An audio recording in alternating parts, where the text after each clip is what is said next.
We came to the end of Numbers by skipping Balaam, and now we're going to do the appendices. They're not very difficult, except when we get to this list of stations. Can we go back to something? Yeah. Before we go on? Yeah. We were talking about how the numbers were supposed to match on the census. Or be greater than. Yeah. Okay. Because if you, I don't know about ours, about anything else, but it bothered me until I looked at it again. When I go back to Numbers 1, the number that they have there is total 46. Is verse 46. Yeah, 603,550, which is of course a completely bogus number anyway. Right. And then if you go over to chapter 26 and total them all up again, what you get down here is 601,730. It's a couple thousand short. It's 1,820 short. But it's close. 1,000 of which you make up in the Levites. Right. Okay. So it's 820 short. Yeah. The point being that the book as it was originally conceived had a literary structure from census to census, that all of those huge numbers of people who were dying in the wilderness didn't materially lessen Israel.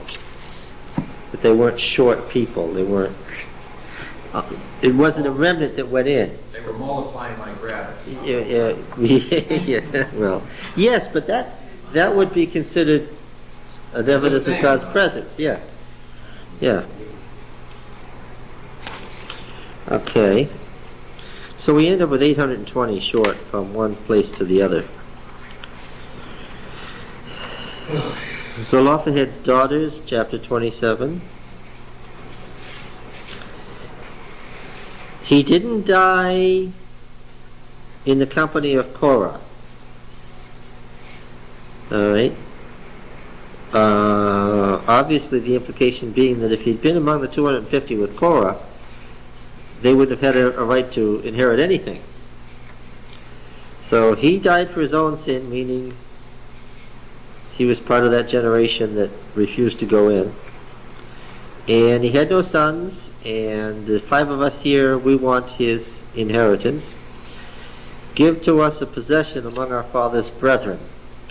In verse 5, Moses brought their case before Yahweh, and Yahweh said to Moses, the daughters of Zelophehad are right. You should give them possession of an inheritance among their father's brethren. Cause the inheritance of their father to pass to them.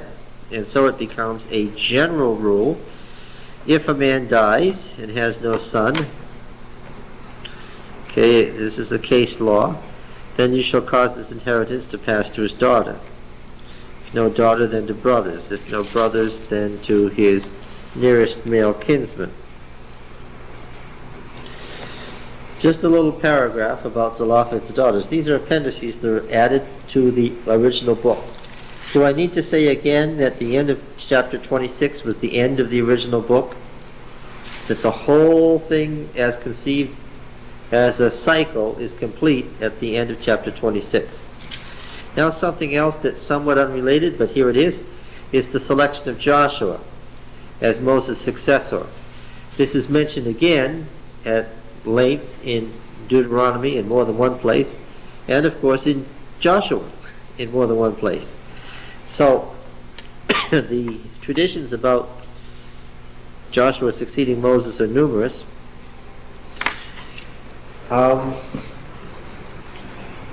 As we will see in studying Deuteronomy,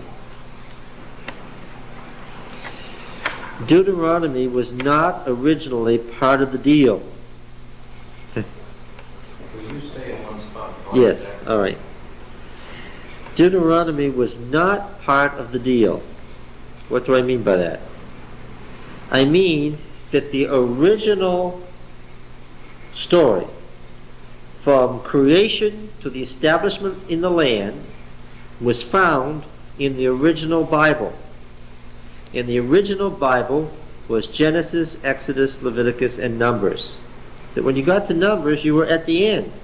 This is the last book, and this is the conclusion of the story. Now, let me ask again. When were these books probably created in their current form? Oh, all kinds of stuff in here predates their existing in their current form. We've seen plenty of evidence of that. But when did they find their current form?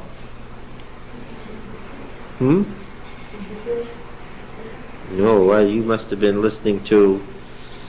I haven't listened to anybody except for you. No. Let's make it crystal clear. At what point would a book like Genesis have been created as a book, as it now exists? At what point in history? Yes, no sooner than the beginning of the monarchy. Now, am I saying that nothing in Genesis was written before the time of David? No. Am I saying that, well, of course, we don't even know when a lot of this was written. Why? Because we have to consider not only the matter of writing, but what? Oral tradition. Yeah. So, let me not say written, because that implies the wrong thing. Let me say composed. Okay? Some of this could have been composed as early as the Exodus. Some of it certainly, the law codes that we saw were the very first one we see in Exodus has to do with the very earliest period of the Judges, when they first are in the land, at the beginning of the 300 years of the period of the Judges. So, some of the stuff in these first 4 books was old, centuries old, by the time the books were put into their current form. All right? But the books, as we now have them, are clearly a product of the monarchy. That's why we have so many double stories and triple stories and mingling of stories. Okay? Now, why am I saying that Deuteronomy wasn't part of the deal? Because Deuteronomy didn't exist. It's not a product of this great undertaking of writing a Bible that happened in the time of David and Solomon. Now, for reasons that I've given over the last 2 sessions, they did know they were writing a Bible. They were writing an authoritative text of the Word of God that everybody in Israel could agree to and adhere to. It left nothing out of all that was remembered about the whole deal from the creation to the establishment in the land. Deuteronomy and its successors, Joshua and Judges and Ruth, are part of a different, totally different undertaking that we'll study later. Just trust me for the moment. It's a totally different undertaking. This that we're coming to here is the conclusion of the original Bible. That's why they added all these appendices. They didn't want to leave anything out that was of any significance. For that reason, the selection of Joshua as the successor of Moses was important to put in here, because that gets you to the covenant land. Okay? Somebody want to ask a question about this? I want to make sure you understand it before we go on. You've been talking in past discussions about the compilation being done at a much later date in the country, and I've always had it in my mind, we're talking about this happening when they were after captivity or something like that. No, that's the old German liberal evolutionary theory of the documentary hypothesis. J, E, D, and P. Let's go over the documentary hypothesis again and show how it's different from what we're saying. What is the date of J, the earliest of the sources according to the old documentary hypothesis? The old evolutionary theory of the Bible. From what? Yes? 10th century. Okay. E? 9th. D was the 6th. D? 6th. C was the 4th. Yeah, somewhere after the exile from the Babylonian exile from the 5th to the 4th century. Yes, and that's what we're saying we're not subscribing to at all. Not that there isn't a Yahwist and an Elohist in Genesis, there surely is. Not that there isn't priestly literature when you read sections of Exodus, when you read Leviticus, when you read Numbers, you see the priestly literature, and it's very distinctive from the other stuff. No? But P isn't one source, is it? P isn't one giant source where a priestly writer sat down and wrote a narrative called the Priestly Writings. How do I know it's not one source? All I have to do is read it, and what do I discover? For instance, how much does a priest get out of the offerings? Well, Leviticus says one thing, Numbers says two other things, and Ezekiel says a fourth thing. What does that tell you? I would defy you, reading the priestly writings, to tell me what offering they offered every day. What are some possible answers? Various time. Huh? It changed its time. Well, I'm sure it did, but what are some possible answers you could give reading the priestly literature? Well, you could say that there was a lamb in the morning and a lamb in the evening. Or maybe it was the whole burnt offering that was offered in the evening. A bull. Or maybe it was that ram that was offered. Or maybe it was two rams that were offered. Or maybe it was two lambs in the morning and two lambs in the evening. Where am I getting all this stuff from? Different accounts in the priestly literature that we've read. They say all of these things. How many things were sacrificed on the Day of Atonement? That's hard to say. Why? Because every time we get a description of the Day of Atonement, there is a different list of what was offered on the Day of Atonement. This sort of thing shows the compilation nature of the priestly writings. So to say there was a P source, as if it were all one thing, is wildly inaccurate and was based on a false set of assumptions. Okay? So the reason these things were inserted at some point in time to what was the original. No, I don't think that any of them were inserts. They were all part of the original compilation. Because by the time of the monarchy, there were temples all over the place. Where were there some temples? At Beersheba, at Arad, at Hebron, at Jerusalem, at Gibeon, at Bethel, at, I'm doing good now, Samaria, at Dan, to name a few. Temples of long standing. And these temples each had their rules and regulations which descended from Moses.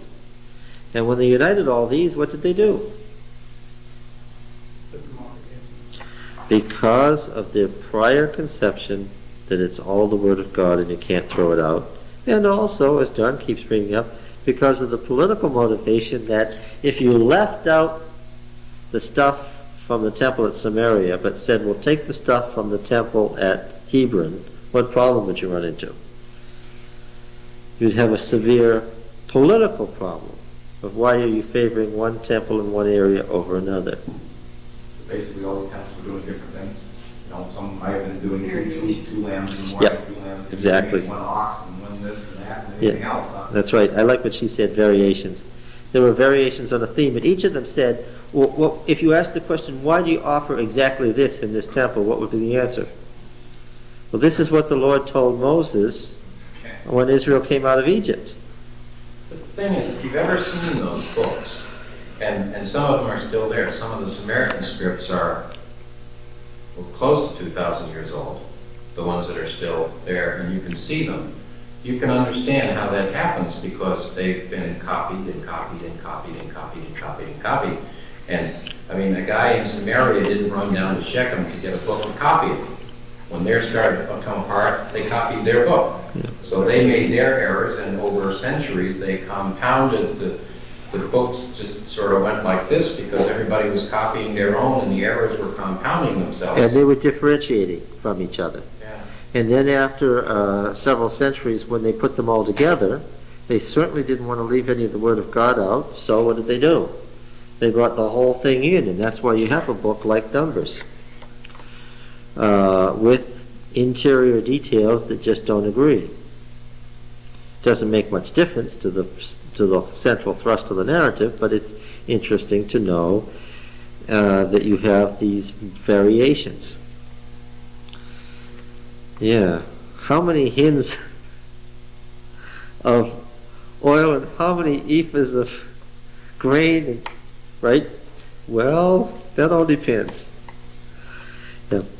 Okay, so now this was the conclusion then of the original enterprise, Genesis, Exodus, Leviticus, and Numbers, which are known to scholars as the Tetratuch.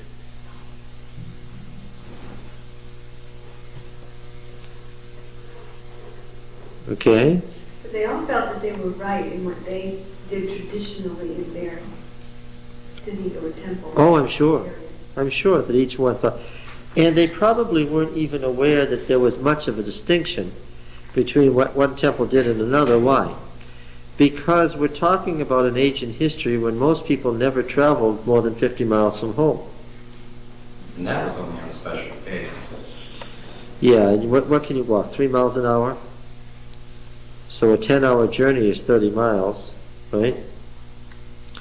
Well, what's a 10-hour journey? How far can I get from here if I start right now in 10 hours? No. No. Not walking, but now. Huh? How far could I get? You mean walk? Transportation you use. No, I mean traveling. Well, you can go down, but Concord, you could go around the world. Yeah, if I was on a Concorde I could, but they don't travel anywhere but to Europe. But you agree that I could probably get to Greece if I raced in 10 hours. Okay, so that's how far away Jerusalem was from Samaria. That's how far separated they were. And that's how often you'd go to Greece. You see? That's why it was a big deal. Is anybody worrying about what they eat, what kind of coffee they drink in Greece, and how it differs from America? We never think about that. It's not a big deal. And they didn't think about how many animals the temple in Hebron offers as opposed to the temple in Samaria. Nobody thought about it. And it only became an issue when? When you've got it here in front of you and... Can you distinguish between what's here to where these different things came from?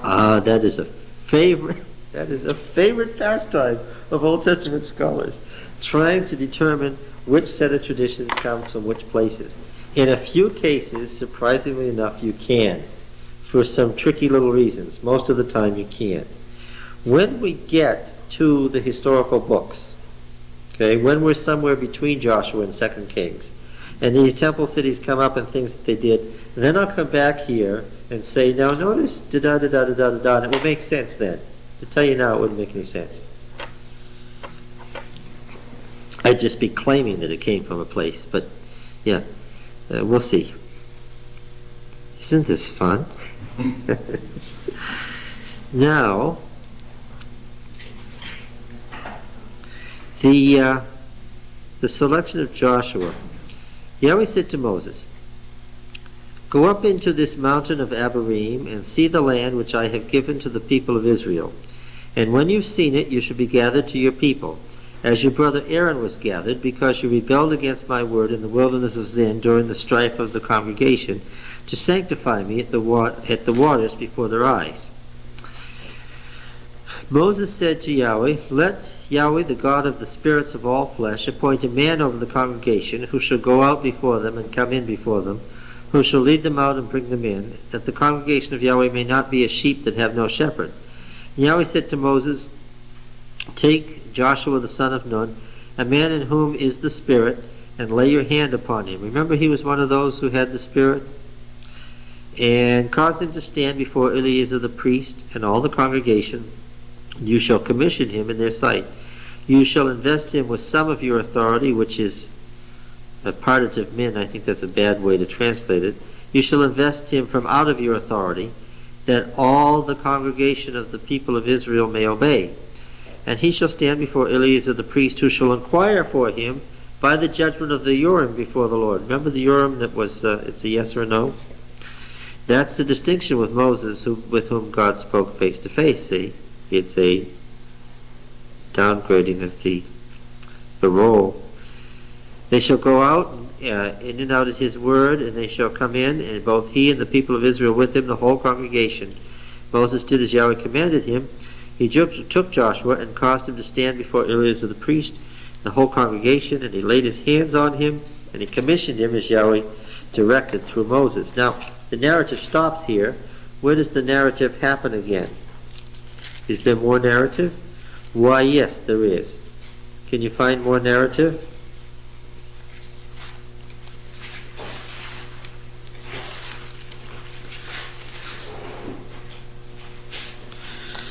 Where does narrative pick up? 31. 31, yes. 31 is a narrative, and so was 32. The settling of Reuben, Gad, and half the tribe of Manasseh. 33 is not, of course.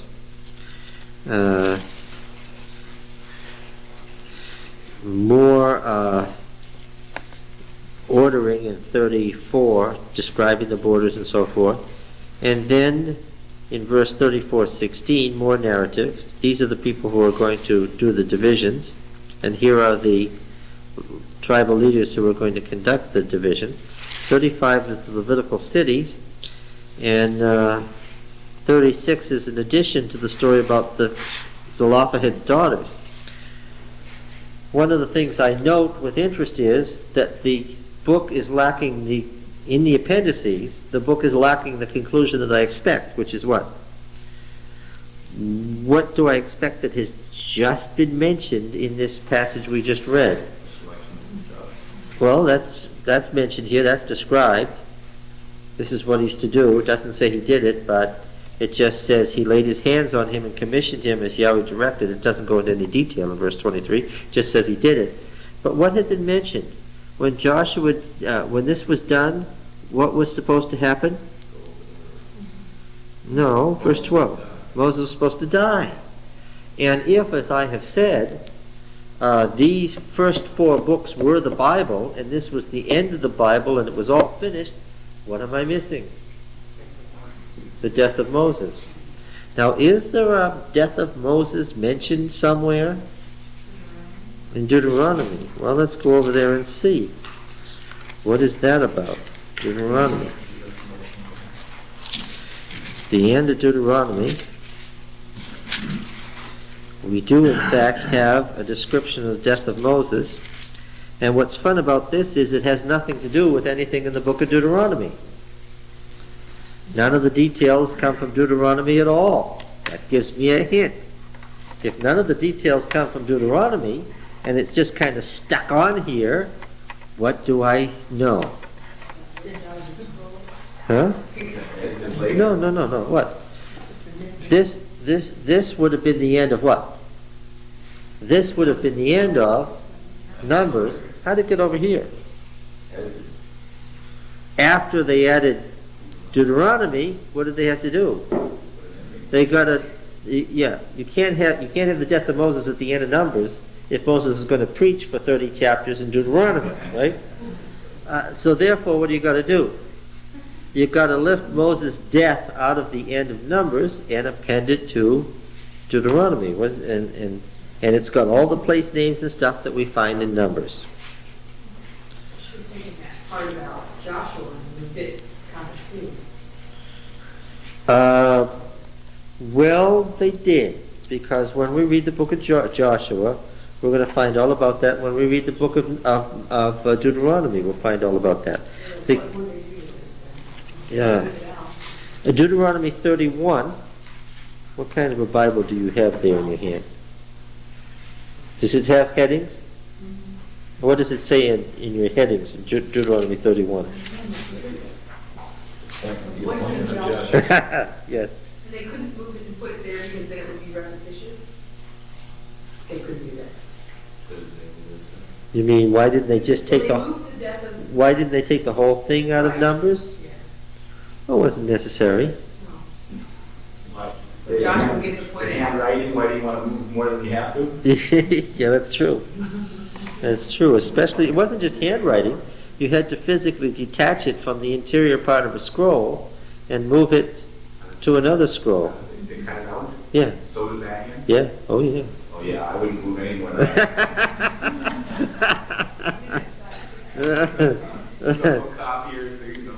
No, in fact, there's examples of that in the Dead Sea Scrolls. Yeah, yeah, it was a pain. The thing is too, with those scrolls, is when they sewed them together, it's kind of messy. I mean, it's not real, it's not really neat, like sewing a sweater or anything like that. So the danger was when you sew stuff, you lose something and you sew it across the seam. That's right, sometimes you lose words. Yeah. Yeah. So, You got 8 torn seamstresses left. Well, but it's leather. it's thick, It's- it's leather. It's not, yeah, it's nothing. So they have to punch holes in it, they have to punch holes in it, and then, Are there documentary type of rental things that you can get for background and everything? Oh, yes. Yes, and there's, if you want to pay for it, you can buy a life-size photocopy of the Isaiah scroll from the Dead Sea Scrolls to see what a scroll, it's 30 feet long. Really, why did they stop books? They stopped books at the point at which it got too heavy to carry the scroll around, and they had these two ends so two guys could carry it around like the grapes. And then at a certain point, it's time to end the book and start a new one. So that's what the Dead Sea Scrolls are all about, is those scrolls in those pots and things being preserved. Some of them in pots. The ones in Yeah. pots were nicely preserved, but the ones that got, the 400 manuscripts that got thrown on the floor of the cave, probably as the guy was running from the Romans and probably died 30 seconds thereafter, they didn't survive so well. There was a PBS special on this a month ago about that. Yeah? I didn't realize, I thought like they were all in pots, I didn't realize they were all thrown on the floor, it was all moth-eaten. Yeah. Yeah. Little teeny pieces, 500 million of them, like Yes. this, and these guys have been doing it for 40 years, trying to put it all together. Oh yes, Dr. Cross has this great line in his book. Worms gorged themselves on Holy Writ. Yeah. Well, no, and then when they were getting it, these Arab Bedouin figured out that these things were valuable. And as soon as the scholars let on, they knew what to do. They took the scrolls and took their knives out and started cutting them up in little pieces and bringing in a piece at a time out of whole scrolls, cutting them into little pieces to get more money out of them. Yes, okay, now we have the selection of Joshua. And Moses is supposed to go up into the mountain in verse 12. But we don't find that in Numbers. He finally gets up to the top of the mountain at the end of Deuteronomy, where the ending has virtually been stolen. All right, now then. I said to you at some point along the way that the time cycles in the temple liturgy were considered parallel because temple stuff is based on mythic ideas. Temple liturgy, and remember there was a gradual transformation from myth to history in the Old Testament, right? There was a gradual transfer from myth to history in the Old Testament. Now the temple liturgy is based on the old mythic concepts and the old mythic time cycles and so forth. That's why when you start messing around with a book like Daniel, where you're in temple liturgy and you've got temple talk, then you know you've got to go back to mythic ideas. Okay? Now, here's one of those places where you have special offerings for what happened every day. Then you have an offering for what happened on the Sabbath, marking off the week. Then you have a separate offering for the new moon, marking off the month. And then you have the special offerings for the feasts that mark off the spring and the fall of the yearly cycle. So you've got day, week, month, and year in parallelism here. Right? Okay, now what do you do here? Command the people of Israel, say to them, this is part of the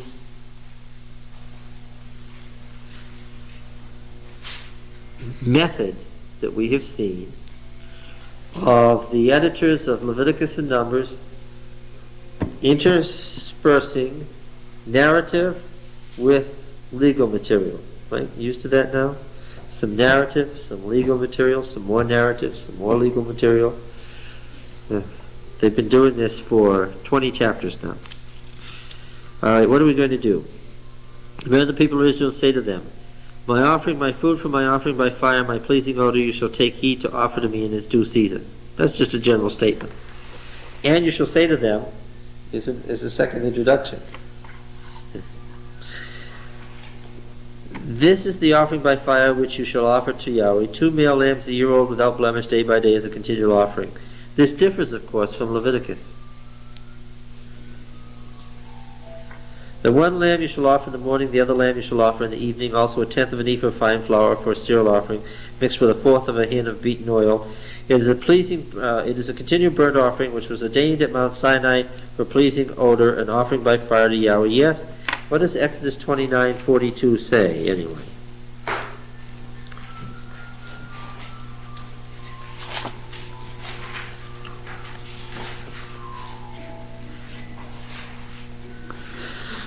We begin verse 38. Now this is what you shall offer on the altar, 2 lambs a year old, day by day continually.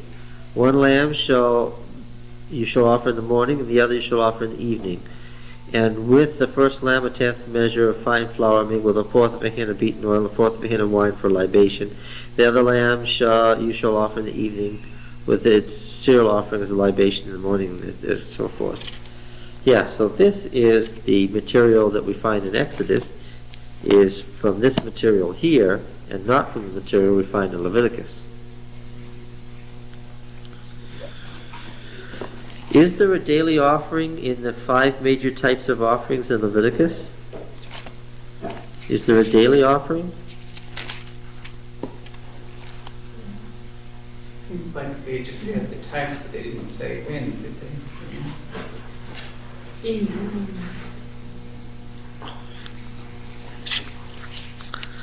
Well, I think they do have the times listed here somewhere. Chapter 6 and verse 8. Yahweh said to Moses, command Aaron and his sons, saying, this is the law of the burnt offering. The burnt offering shall be on the hearth on the altar all night until the morning, and the fire of the altar shall be kept burning on it, and the priest shall put on the linen garments, and so forth. Here what we have is the burnt offering is offered in the evening and is offered throughout the night. There's no mention of a morning offering. Right? We commented earlier about what it says in 2 Kings 16. 2 Kings 16. That section there just says fire shall be kept burning on the altar continually, it shall not go out. So the suggestion is that while the sacrifice may take place at night, the fire is to be kept, something should be on the altar all the time. The ceremonial bit should be in the evening. Yeah. Does that sound right? Yeah. But it's quite different from the lamb in the morning and lamb in the evening business. 2 Kings 16 and verse 10. Is that right? I guess so. When Ahaz went to Damascus to meet Tiglath-Pileser, king of Assyria, he saw the altar that was at Damascus. And King Ahaz sent to Uriah the priest a model of the altar and its pattern, exacted all its details. Uriah the priest built the altar in accordance with all that King Ahaz had sent from Damascus. So Uriah the priest made it before King Ahaz arrived from Damascus. And when the king came from Damascus, the king viewed the altar. Then the king drew near to the altar, went up on it, and burnt his burnt offering, the cereal offering, and poured his drink offering, and threw his blood and the peace offerings on the altar. And the bronze altar, which was before Yahweh, he removed from in front of the house, from the place between the altar and the house of Yahweh, and put it on the north side of the altar. King Ahaz commanded Uriah the priest, saying, on the great altar burn the morning burnt offering and the evening cereal offering, and the king's burnt offering and his cereal offering, with the burnt offering and all the people of the land, and their cereal offering and their drink offering, and throw upon it all the blood of the burnt offering and the blood of the sacrifice. But the bronze altar shall be for me to inquire by. What we what was interesting there was the detail that you could glean in passing. Where is the burnt offering, when's the burnt offering offered in this case? In the morning. As opposed to Leviticus where it is evening. As opposed to Numbers where it is. Okay, now.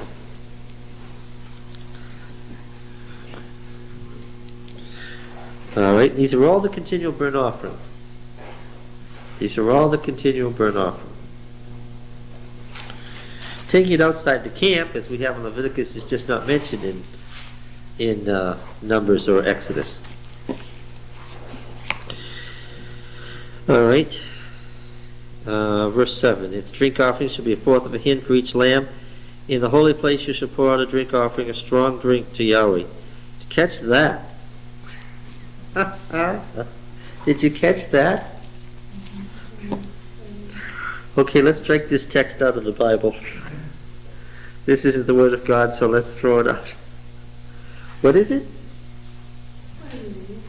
I'm reading verse 7, which we don't believe is there. 28. Numbers 28:7. What did I get hung up on? Strong drink. What is strong drink anyway? I think it's fresh grape. No, it's not fresh grape. Wine. Wine is. Thank you. There we go. How does that go as an exegesis? Huh? Do you think, yeah, exegetically, do you think that's allowable? Well, that's what the We're the verse best of says. everything being offered to God. Yes. Now the wine,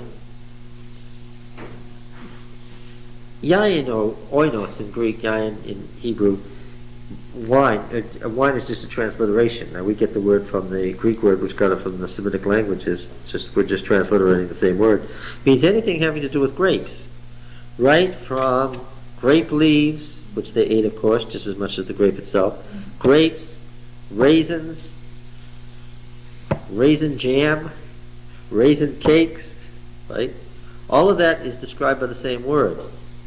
Okay. And so when you're talking about wine, you might mean anything from grape juice to,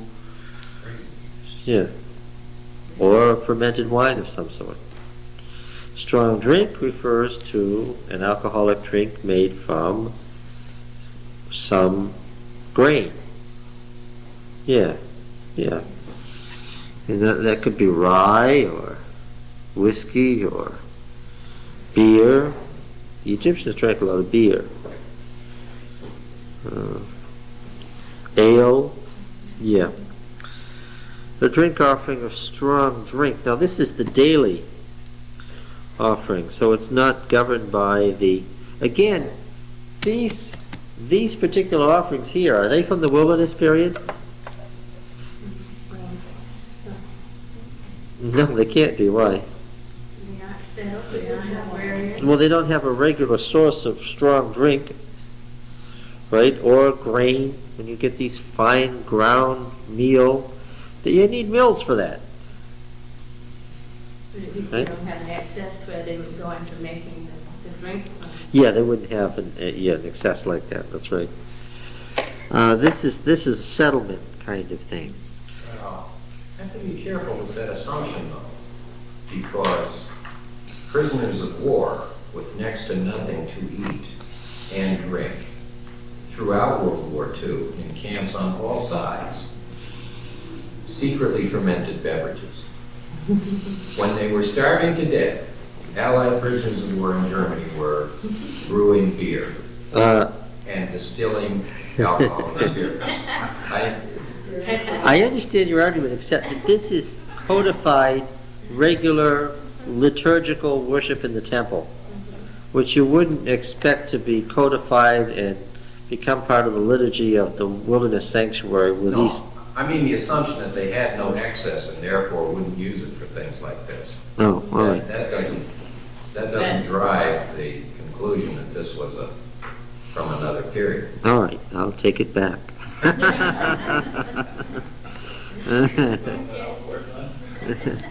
Well, they must have had some strong drink at Baal Peor and at, At the foot of the hill with the golden calf. yes. Now, on the Sabbath, it's 2 times as much as it is for the daily. Offering for the new moon, it becomes 2 young bulls, a ram, 7 male lambs a year old without blemish. And again, as soon as I see something like that, I know it's not the sanctuary in the wilderness. Because the sanctuary in the wilderness is described, even if it's, as it's described in Leviticus, has a very plain liturgy. But when you get 2 bulls, 1 ram, 7 male lambs, first of all, you don't have a group of Bedouin nomads wandering in the wilderness when you can afford to do in that many animals every month. What does it tell you? There's a massive amount of money involved there. And what does that tell you? You're talking about a lot of people at a time when there's enough money to do something like this. There's a lot of oil, a lot of fine ground meal here. Oh, also, what gets added here is a sin offering. On the new moon, you have not only a whole burnt offering, but a sin offering. What? Now, the Feast of Unleavened Bread. This is the week after the Passover. You understand that? And there's holy convocations, no laborious work, as opposed to the weekly Sabbath or the Day of Atonement when there's no work at all. Also has a sin offering. 7 weeks later at Pentecost, what do we have here? Holy convocation, no laborious work. As a burnt offering, we have 2 young bulls. What did we have up above? 2 young bulls, yes. 1 ram, 7 male lambs a year old. The same as up above. So, unleavened bread and first fruits are parallel. Trumpets. Now this is the fall. First day of the 7th month, which was once the new year, once upon a time in one period. Holy convocation, no laborious work. Day for blowing trumpets. Offer a burnt offering, and here it's 1 bull, a ram, 7 male lambs, in the accessory offerings. The Day of Atonement, 10th day of the 7th month, the holy convocation, afflict yourselves and do no work.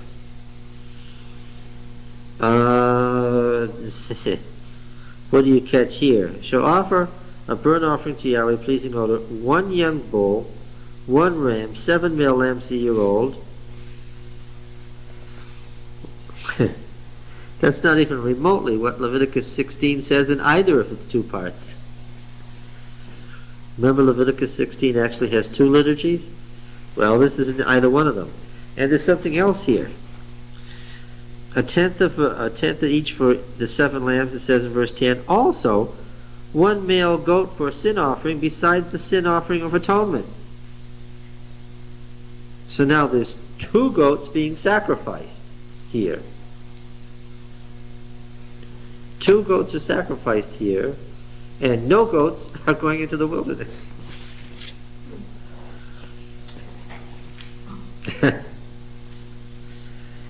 For spring Jerusalem, it would have been a neat trick to get a goat into the wilderness. But they did.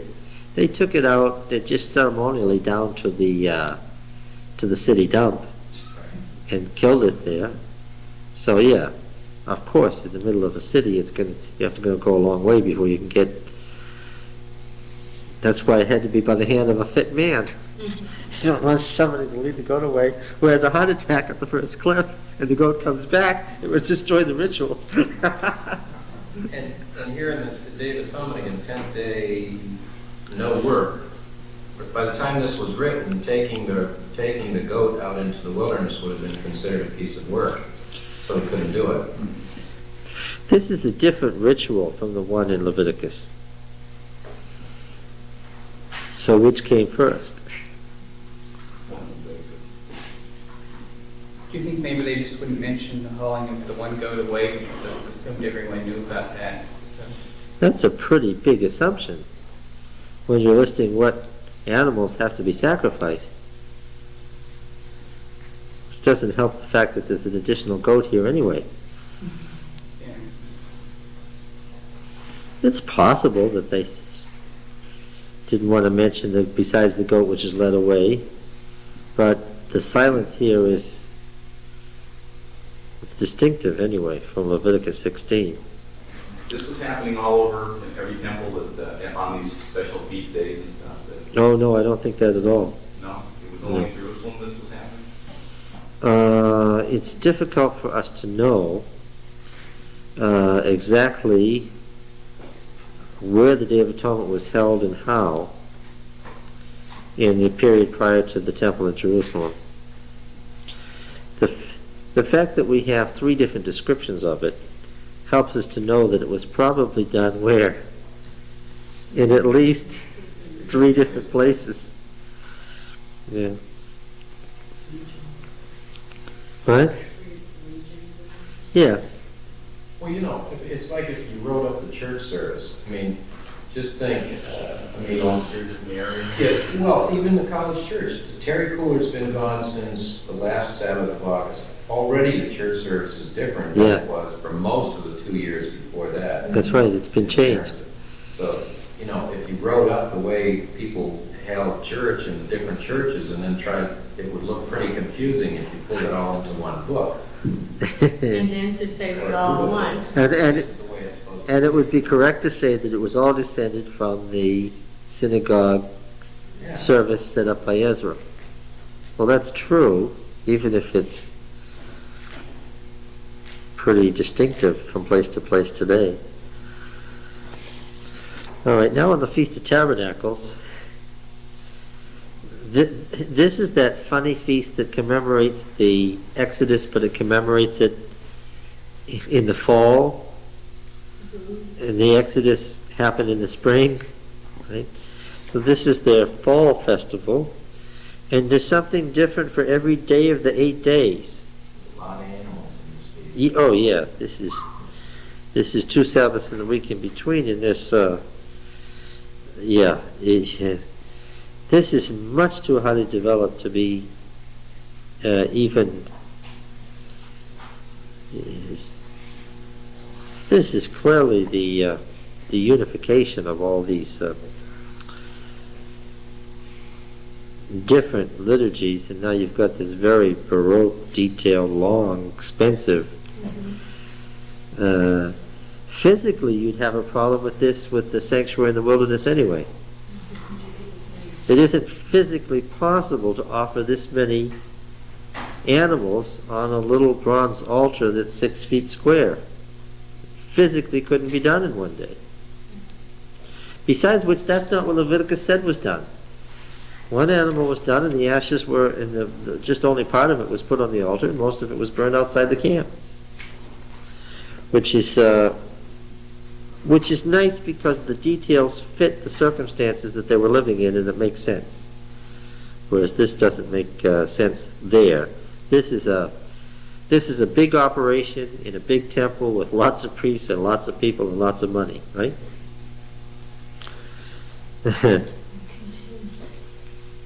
Now, chapter 30, Moses said to the heads of the tribes of the people of Israel, this is what Yahweh has commanded.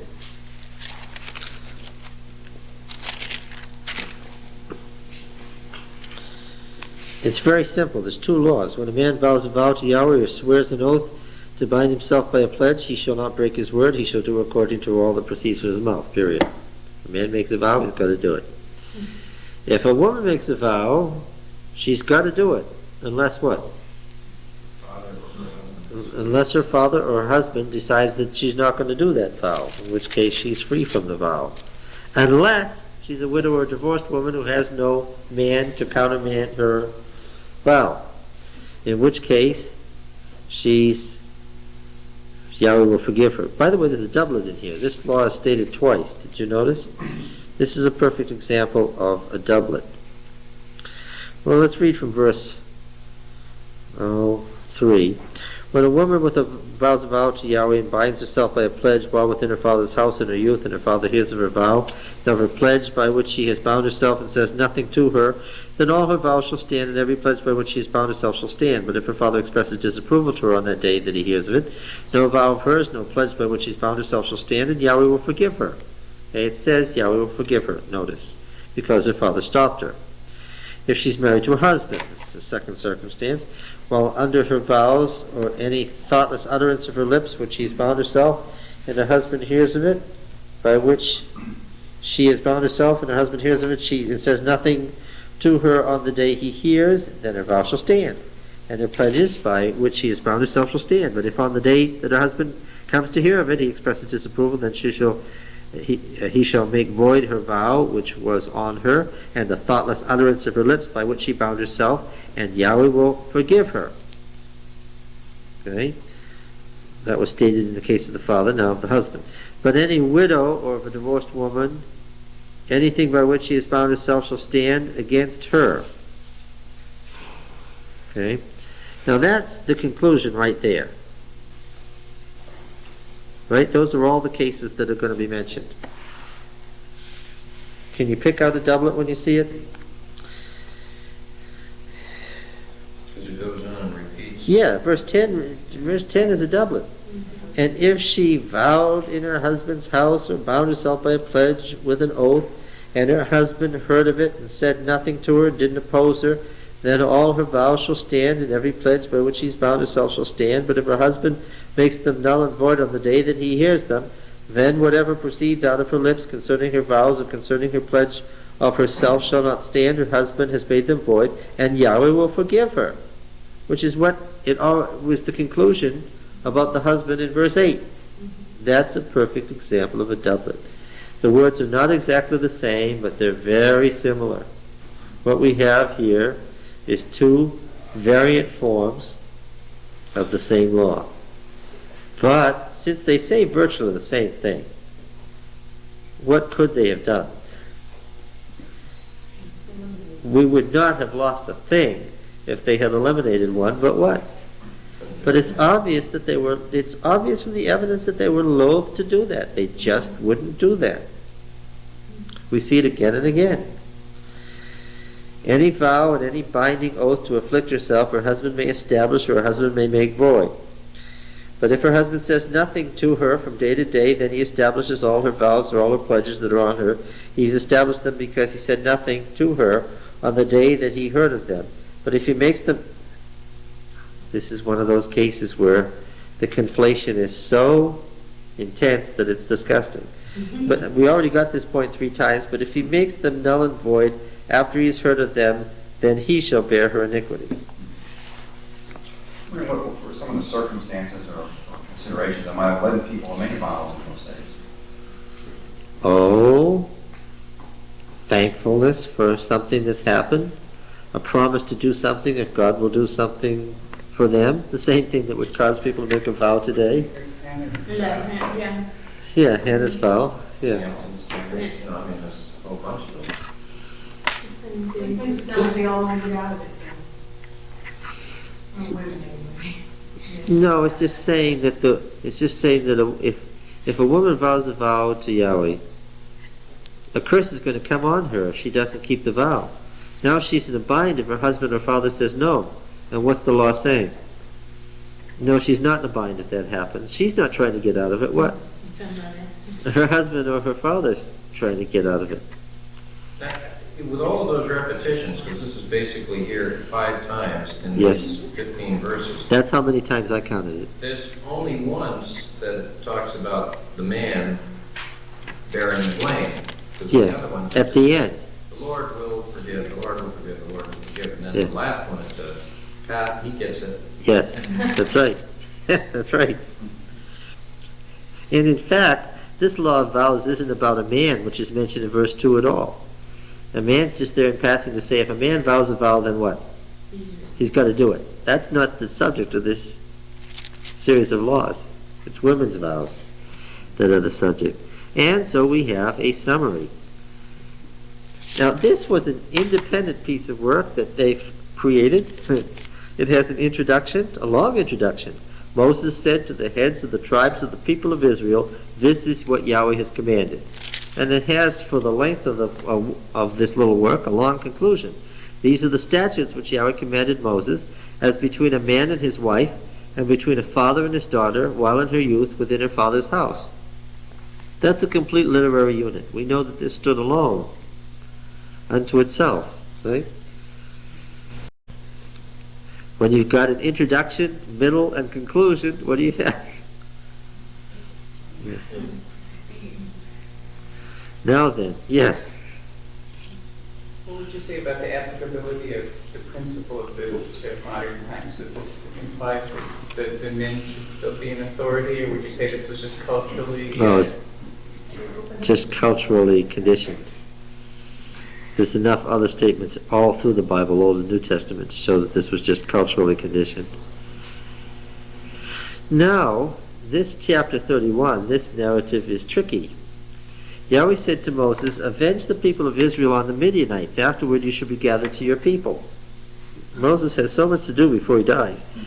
And Moses said to the people, every day he's going to die, but something else is going to be done. Moses said to the people, "Arm men from among you for war, that they may go against Midian." Now, this is the business about some sort of orgiastic rites that had taken place. The Midianites lived down there, but they must have been on the road and encountered Israel, because they certainly weren't living there. And this has gotten all mixed together with the Balaam story. Remember that? Balaam and the Moabites and the Midianites have gotten all mixed together in this story. "Arm men from among you for the war, that you may go against Midian to execute Yahweh's vengeance on Midian. You shall send 1,000 from each of your Urim military, a clan levy, from each of the tribes of Israel to the war." So there were provided out of the clans of Israel a clan from each tribe, 12 clans armed for war. That's how you could read it. "And Moses sent them to the war, 1,000 from each tribe, together with Phinehas the son of Eleazar the priest, with the vessels of the sanctuary and the trumpets for the alarm in his hand," the trumpets of Numbers 10. What's striking here is what's missing. And you should have picked up on it right away if you're reading thoughtfully. What? The ark?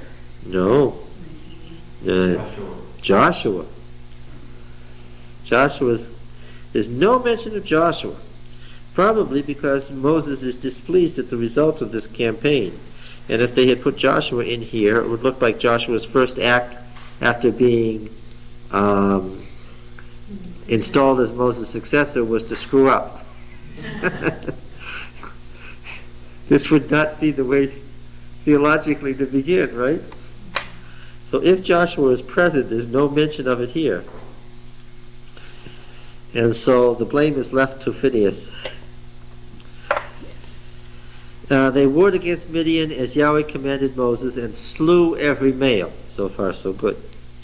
They slew the kings of Midian with the rest of their slain: Evi, Rechem, Zor, Hur, Reba, and the 5 kings of Midian.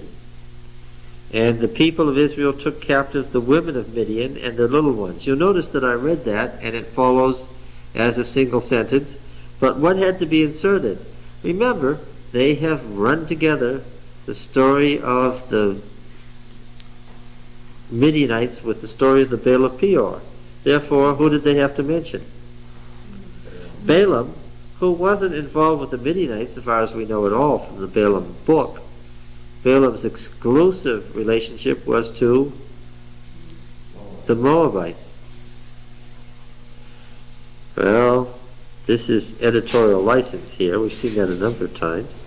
And they also, it's almost an afterthought. They also, it's like in Genesis 1 where it says he made the stars also. They also slew Balaam the son of Beor with the sword. The people of Israel took captive the women of Midian and their little ones, and took as booty all their cattle and their flocks and their goods, all their cities, we might say camps, in the places where they dwelt, all their encampments they burned with fire. And they took all the spoil. I'm not sure that there were any cities in Transjordan at this time, except for a couple. Maybe Heshbon was a city. Took all the spoil and all the booty, both of man and beast. They brought the captives and the booty and the spoil to Moses and to Eleazar the priest, and to the congregation of the people of Israel at the camp on the plains of Moab by the Jordan at Jericho.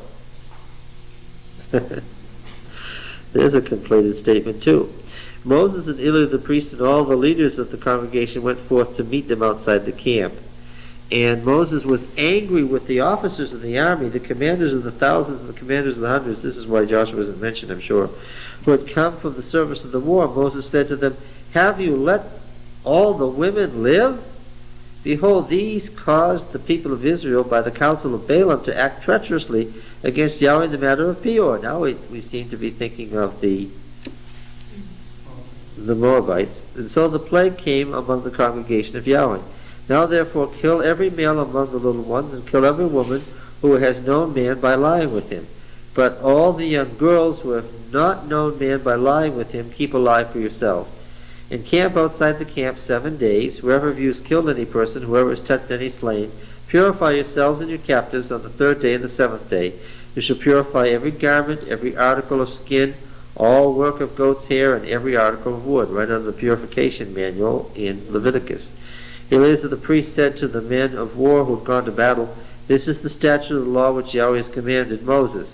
Only the gold, the silver, the bronze, iron, tin, and lead, everything that can stand the fire, you shall pass through fire. It shall be clean. Nevertheless, it shall also be purified with the water of impurity." That's the grinding up of the animal. Remember, we put the ashes in the water.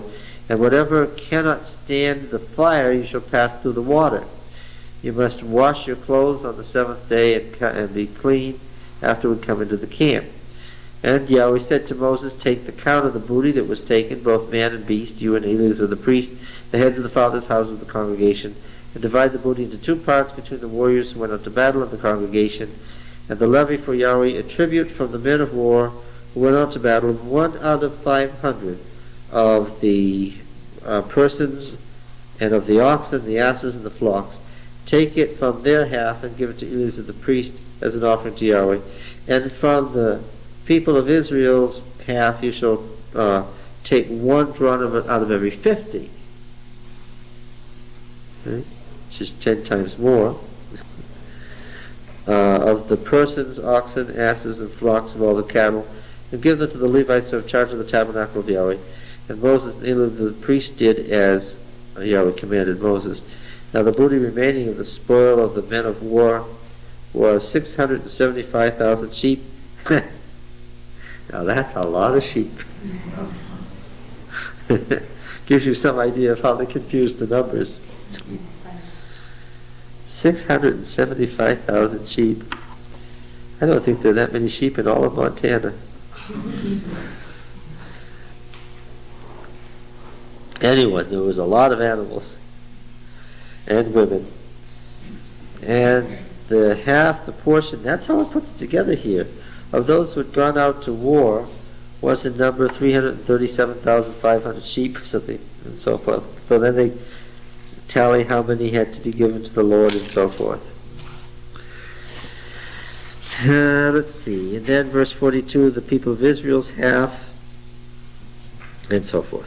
Verse 48, then the officers who were over the thousands of the army, and the captains of the thousands, and the captains of the hundreds came near to Moses and said, "Your servants have counted the men of war who are under our command, and there's not a man missing from us. We have brought Yahweh's offering, what each man found, articles of gold, armlets and bracelets, signet rings, earrings, and beads, to make atonement for ourselves before Yahweh." It's not the only place where non-blood offering makes atonement. And Moses and Eleazar the priest received from them the gold, all the wrought articles, all the gold of the offering that they offered to Yahweh. From the commanders of thousands, hundreds, was 16,750 shekels. Again, it's obviously conflated. Moses and Eleazar the priest received the gold from the commanders of thousands, hundreds, and brought it to the tent of meeting as a memorial. What happens next? Actually, that's what Moses was told to do. Now the Reuben, Gad. Later on we find out that half the tribe of Manasseh is also involved. These tribes fronted up against each other on this side of the sanctuary, right? Reuben, Gad, and Manasseh.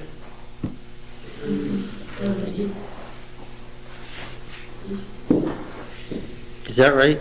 Reuben, Gad, Manasseh. And then there's Ephraim and Benjamin. The sons of Reuben and the sons of Gad had a very great multitude of cattle, and they saw the land of... We might say something also about this, that these... Well, we'll come to chapter 33 before we say that. Anyway, the land of Gilead, behold, the place was a place for cattle. It's a high tableland, semi-arid. So the sons of Gad, the sons of Reuben, came to Moses and to Eleazar the priest, to the leaders of the congregation.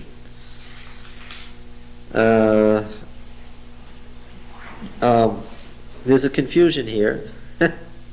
And to the leaders of the congregation. The leaders of the congregation are not named Adarath, Dibon, Jazer, Nimrah, Heshbon, Eleala, Sabam, Nebo, and Beon. What are those? Yeah. So make sure your Bible divides it correctly. This is a quote. Mine misdivides it. This is a quote.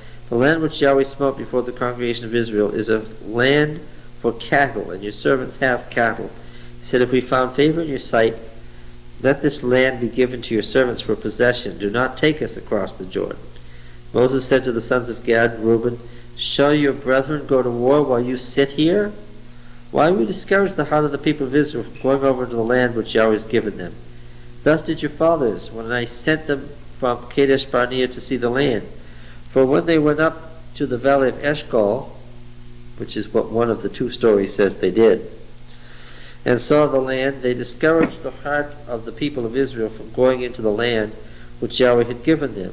And Yahweh's anger was kindled on that day, and he swore, saying, surely none of the men who came out of Egypt from 20 years old and upward shall see the land which I swore to give to Abraham, Isaac, and Jacob, because they have not wholly followed me, none except Caleb the son of Jephunneh the Kenizzite.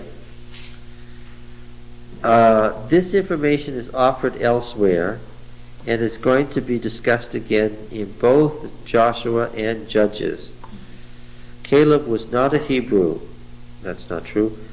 Caleb was not a descendant of Abraham. He was a Hebrew in the technical sense, because what did Hebrew mean? It meant marauder. Right? Warrior. That's why Abraham the Hebrew. Right? The Hebrews that the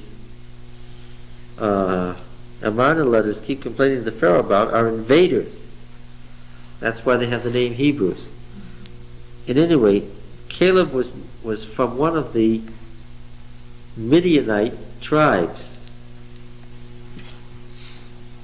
Caleb was from one of the Midianite tribes. He was a Midianite, not a descendant of Abraham. Well, that's not... I'm really screwing this up. Why am I backing off again? Because he was an Abrahamite, but not a Jacobite. Thank you. I knew I could get to it eventually. I'm trying to say he wasn't descended from one of the 12 tribes who came from Jacob. I couldn't say he wasn't a descendant of Abraham. Why? Because Midian was one of Abraham's children. Right? Anyway. Yes. And Yahweh's anger was kindled against Israel, and he made them wander in the wilderness 40 years until all the generation that had done evil in the sight of Yahweh was consumed. And behold, you have risen in your father's stead a brood of sinful men to increase still more the fierce anger of Yahweh against Israel. For if you turn away from following him, he will again abandon them in the wilderness, and you will destroy all this people.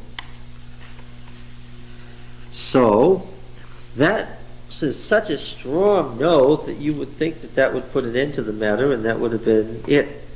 That would have been a no, a real no.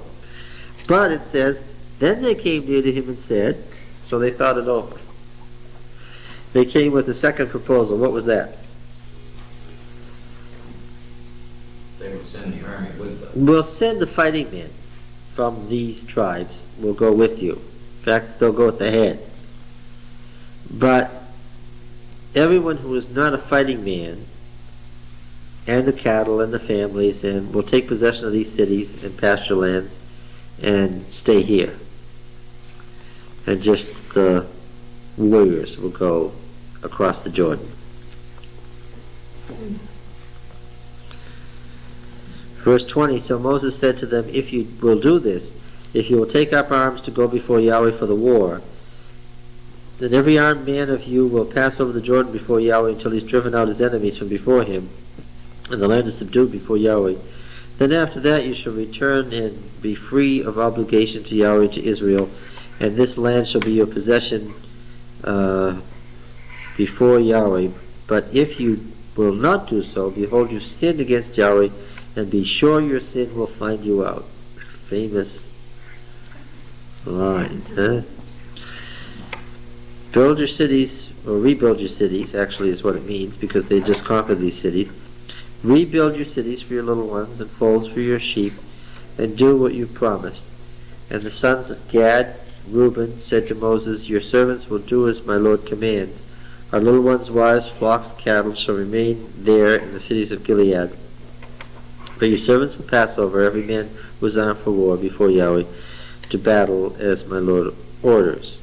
So Moses gave command concerning them to Eleazar the priest, and to Joshua the son of Nun, and to the heads of the fathers' houses and the tribes of the people of Israel. And Moses said to them, if the sons of Gad and the sons of Reuben, every man who is armed to battle before Yahweh, will pass with you over the Jordan, and the land shall be subdued before you, then you shall give them the land of Gilead for possession. But if they will not pass over with you armed, they shall have possession among you in the land of Canaan. And the sons of Gad and the sons of Reuben answered, as Yahweh has said to your servants, so we will do. We will pass over armed before Yahweh into the land of Canaan, and the possession of our inheritance shall remain with us beyond the Jordan.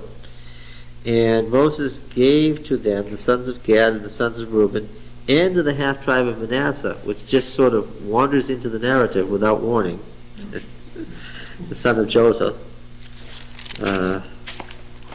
It's very odd. The kingdom of Sion of the Amorites, the kingdom of Og, king of Bashan, and the land and its cities and the territory, the cities of the land throughout the country. And the sons of Gad built Dibon, Adaroth, Aroer, Hadarah, Shophan, Jazer, Jogbeha, and see, they're naming just the fortified cities with villages around them. Beth Nimrah, Beth Haran, and folds for sheep. And the sons of Reuben built Heshbon, Elealeh, Kiriathaim, Nebo, Baal-meon, and Sibmah, and they gave other names to the cities which they built. And the sons of Machir, the son of Manasseh, went to Gilead and took possession, and dispossessed the Amorites who were in it. Moses gave Gilead to Machir, the son of Manasseh, and he settled in it. And Jair, the son of Manasseh, went and took their villages and called them Havoth-Jair. And Nobah went and took Kenath and its villages and called it Nobah after his own name. It's the end of a narrative. Now, chapter 33, the famous Numbers 33. That seemed to, that was so like a real shrewd political move for Moses. Here's a geographical barrier which could have looked at, people in Transjordan thinking of themselves as, sort of their own group there, or people on this side. As an independent state. Yeah. Yep, that's what Moses was trying to prevent. That's exactly it. Now, Numbers 33.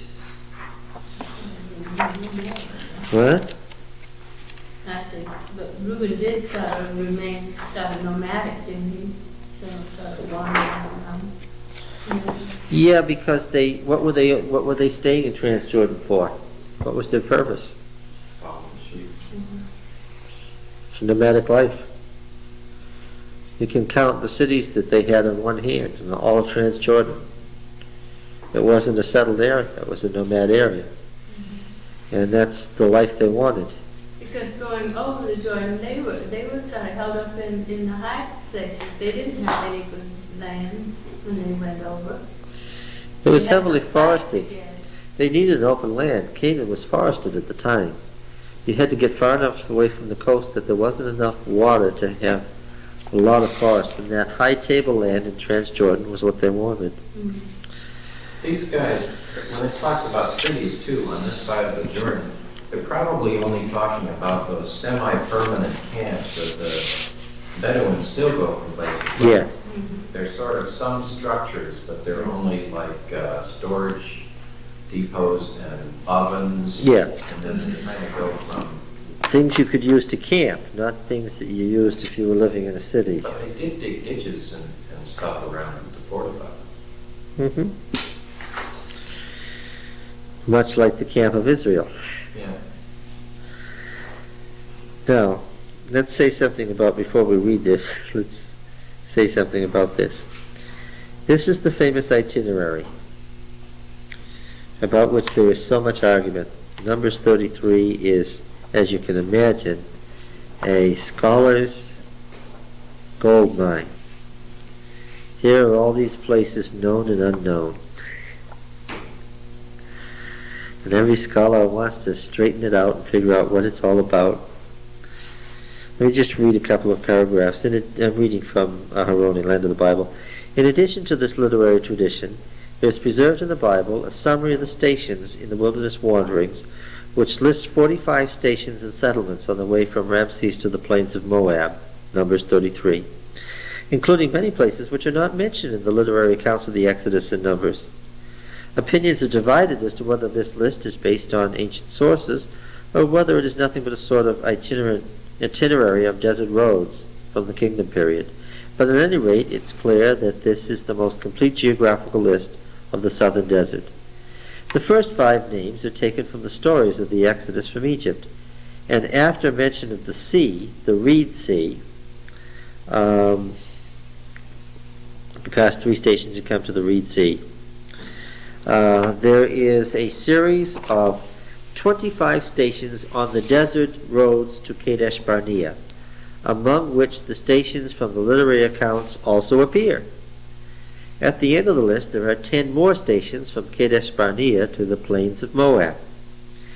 In the large middle section containing the 25 stations between the sea and Etzion Geber, it is impossible to identify even one with certainty, and the accepted identifications are made mainly on the basis of a hypothetical line of march.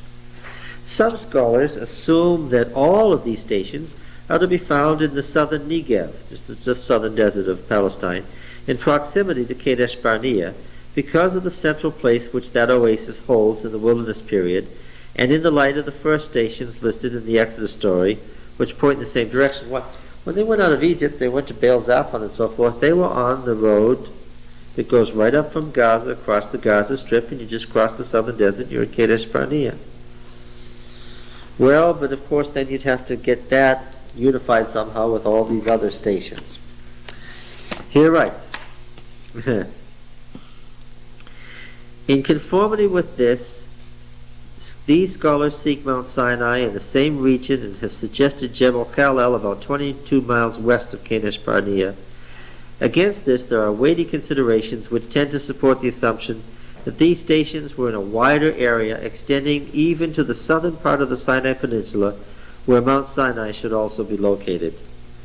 These are the main arguments. 1.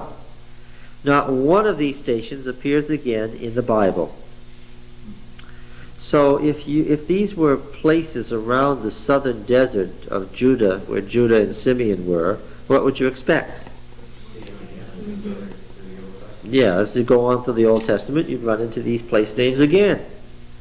So he's making a very serious point here that they never appear again. Either in various stories or in geographical lists. This applies as well to the large Negev list of King Shishak, where it was permissible to expect the presence of part of these names if they were located in the Negev. Number 2.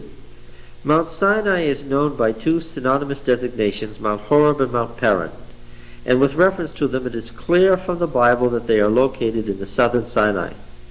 Mount Horeb is far from Kadesh Barnea. Okay? Deuteronomy 1, 2, and 19, and 1 Kings 19:8. And Paran is evidently the general name for the southern deserts today called the Sinai Peninsula. The wilderness of Paran does not appear in the list under discussion, in which other portions of the wilderness are listed, apparently because there was no place for such a general name in such a detailed list. It is not compulsory to seek Mount Paran in the vicinity of Kadesh Barnea, because the wilderness of Zin, in which Kadesh Barnea is located, is part of that great expanse known as the wilderness of Paran. Eilat, too, was on the border of the wilderness of Paran, according to Genesis 14:6. El Paran, on the borders of the wilderness, that is, Elat, which borders on the Paran desert. In spite of the fact that the wilderness of Paran is not mentioned in the summary of Numbers 33, it does appear several times in the stories under discussion, in contrast to the wilderness of Sinai, which is referred to only in connection with events around Mount Sinai itself. The wilderness of Paran is also mentioned in connection with other events on the Sinai Peninsula. For instance, in the story of Hagar's flight with Ishmael, Genesis 21:21, in the escape of Hadad, king of Edom, from David, 1 Kings 11:18, and in David's fleeing from Saul, 1 Samuel 25:1. Paran also is mentioned in the verse summarizing the sphere of Moses' activities at the beginning of Deuteronomy 1:1. The main oasis in the south of the Sinai Peninsula, Pharan, evidently preserves the ancient name Paran. You remember that P is the same as what? Yeah. F. So Pharan is Paran. It's just the Arabic name for it. It is known from the Byzantine period, from Ptolemaios in the form of Paran, and a tell has been found there with remains from the Iron Age, about the 7th century BC, which continue up to the Arab period without any noticeable gap. Although the alternation of the names Sinai and Horeb raises a problem, it is clear that already in the biblical period they sought the mountain of God in the southern Sinai Peninsula among the lofty granite mountains in the vicinity of Pharan. Okay, well, that's interesting that it should have survived for so long. Now, point number 3. One of these station names of the 25 is apparently possible to identify. Jotbatha, the second station before Etzion Geber. There is a Taba 7 miles south of Eilat on the western shore of the Gulf of Aqaba.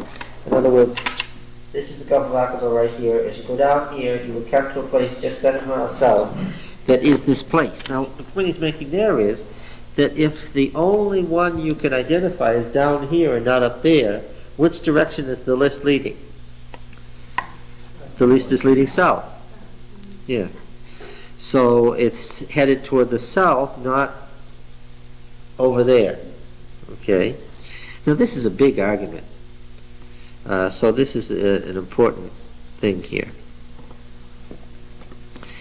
It is true that the identification of these stations in the Mount Sinai in the southern part of the Sinai Peninsula does seem at first glance to contradict the beginning of the journey from Egypt, which is in the northern Nile Delta on the road to Kadesh Barnea.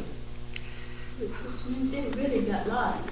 Well, they turned around and went, they were almost to the border of Canaan. They were almost in Gaza when they turned back and went south into the Sinai wilderness. Okay, now then, there's something else that is of some concern here, and I hate to bring it up, but I have to. And it's the summary of the station names in the last part of the list, the section from Kadesh Barnea to the plains of Moab. The summary, which was preserved in Numbers 33, denotes a line of stations and settlements on the main road from Kadesh Barnea to Edom and Moab, as far as the plains of Moab, which is one of the major branches of the King's Highway. Let's just look at what those names are. This is the last section now, when you found it. It begins in verse 41. They set out from Mount Hor and encamped in Zalmonah. They set out from Zalmonah and encamped in Punon. They set out from Punon and encamped in Oboth. They set out from Oboth and encamped in Iye Abarim, in the territory of Moab. Do you notice where it says that was? We know where it was because the ruins have been found. It's on the north side of the river Zered in the territory of Moab. Here's the river, and remember that the Zered was the river that divided Edom from Moab. What's this one here? Arnon. This is the Arnon, this is Zillah. The Ye Avarine is here, just on the north side of the river, on the main branch of the King's Highway. And then the next places that are mentioned as you go along here. And again, we're not making this up, it tells you that it was in the territory of Moab. They set out for Eim and encamped in Dibon. Now, again, we know where Dibon is. It's just north of the Arnon. Okay, it's still there. It's still there, so that helps. Okay. Does anybody sense a problem yet? Has anybody figured out what the problem is? They set out from Dibon and camped in Almona Diblathaim. They set out from Almona Diblathaim and camped in the mountains of Abarim in front of Nebo. Well, of course, as you know, Mount Nebo is right here. So they come down off the mountain right to about here on the plain. What is the problem with that as an itinerary? Well, that's not a problem. They should be going north. Anybody remember what we talked about last week? They wouldn't let them go straight east. Yeah, what? They wouldn't let them go straight east. No, what did they have to do? They had to go all the way down to Eilat, from Kadesh Barnea down here, and then they had to go out and along the desert road on the edge of the desert, right? What makes us think that?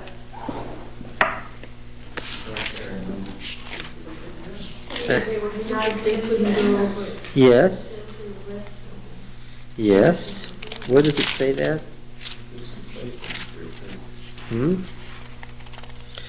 Exodus. Numbers 20, verse 14.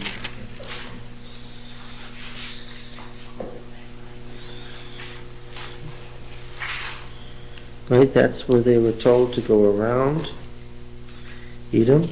And you remember that those stories had to do with the tradition of Moses' tent. They were Moshite stories. But the itinerary here doesn't have any such memory in it. What does it think? It thinks that Israel came north to Kadesh, and once they got there, what did they do? They went straight across the way of the Arabah. This is the way of the Arabah. The Arabah meaning the river. According to this. And went right up the King's Highway, right? Alright. Now, unfortunately, they did one or the other. You don't think they might have headed across over once they got past Edom? Well, but if they went across the way of the Arabah, and they crossed these places in Mount Hor in the territory of Edom, and they went up the highway, as it says they did, to Ie and Dibon, they were on a road. And it's the road that goes right through the heart of Edom. You think they could go down through Elam and up and over and then cut over after you? I'll show you some pictures of this territory. Yeah, what's the air between those two roads? Not as easily cut off. Range after range of mountains with drop-offs of 2,000 or 3,000 feet. Serious country to cover up.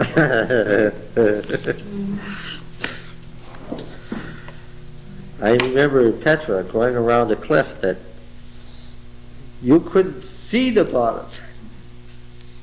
There just was no evidence that there was a bottom, just thin air. It's really a thrill. It's not. They followed those highways because those highways went through passes. There are nevertheless several caravan trails that do cross between those two roads. it's not something you would take 6,000 or 7,000 people over. I think that something else is possible. It's entirely possible if they sent their fighting force because they intended to attack the we don't know what tribe they were. They're just called Ammonites, Amorites, which just means Westerners. But somebody had recently dispossessed the Moabites and pushed them south. And Israel's fighting force attacked them. And it's perfectly possible that they took the women, the children, the flocks, the herds, and the main body of the people out along the wilderness for protection and sent the fighting force straight north along the King's Highway, despite what the Edomites said. Or even as a diversion. Yeah, so it's possible, but it doesn't tell us that. That's the problem. There's a way to explain it, but if you explain it, it's extra biblical. What you have is two different stories. And what to make of it is... We've never had that before. No, this is unusual. Yeah, okay. All right. Does everybody understand what the issue is? Say it again. Well, there's a story, in what chapter is that? Numbers 20. It says explicitly that they left Kadesh, they wanted to go this way. The Edomites told Moses, forget it, you're not coming to. Send an armed force to the border. And so Israel went south. What's the name of this road? Yes. The way of the Amorites, they went south. This, in other words, the western road. And they went down to Elah, they got to the ocean, right to the sea, and they went north, and they took the road out along the Arabian desert, rather than be in the territory of Edom and Moab and Ammon. And this itinerary says that they did go straight across the way to the Arabah, and went straight up the King's Highway, straight to the heart of Edom and Moab. Okay.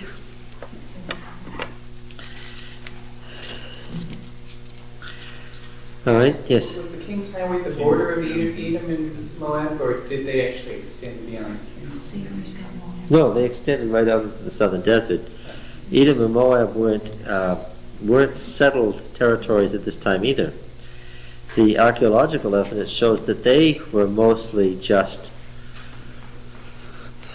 wanderers, nomads themselves. So, as I say, there's hardly any cities on this side that could be identified. That's why there are only 5 way stations between Kadesh Barnea and the plains of Moab. It's because there weren't any cities. Yeah.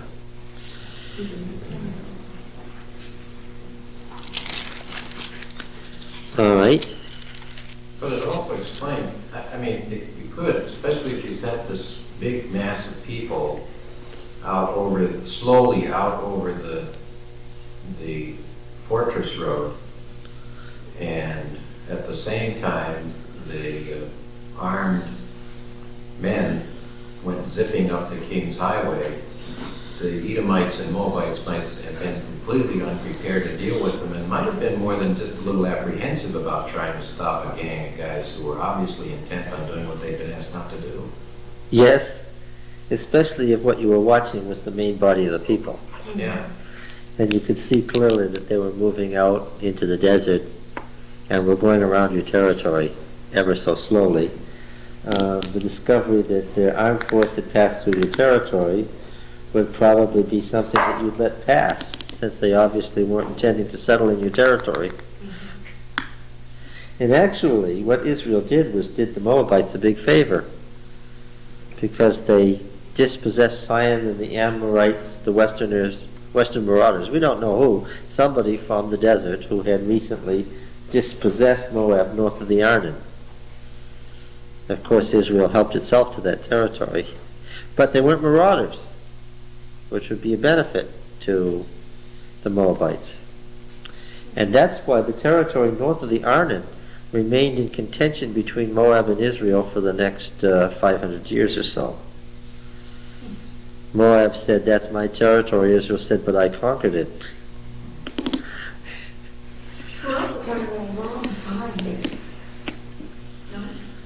I don't know how long it would take. It would take couple of months anyway.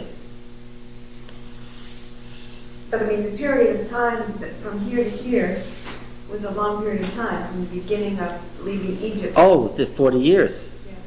Yeah. To get from wherever to wherever. Well, they might have gone back and forth over some of these way stations again and again with animals. Just changing for pasture. Yes. That sort of thing. Yeah, in a cyclic manner, the way Bedouin do to this day. 1/3, this country on this east side of the Jordan today is the Kingdom of Jordan. And 1/3 of that country is still Bedouins, still people who live in tents and wander with their animals. And this whole area here is still peopled by people who live that way exactly. Well, there's a site there, by the way, that is entitled, where there was a bronze mine, a series of bronze mines, that is titled, the name of that settlement was Nachash, which means serpent. They probably made bronze serpents there, and there's that thing about the serpent that Moses made, the bronze serpent, right at that place. All right, now then. When we're talking about places, it's interesting. It's almost mind-boggling.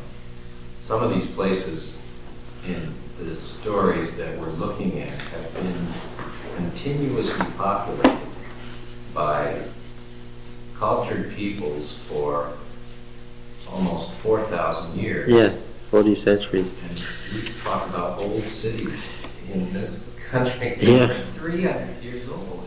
In Petra, the original site of Petra, up the wadi, with just the dry canyon, was prehistoric and was from the Stone Age. They had flint arrows, and they had beautifully made stone implements, but no pottery, not one little shred of pottery, and no metal implements.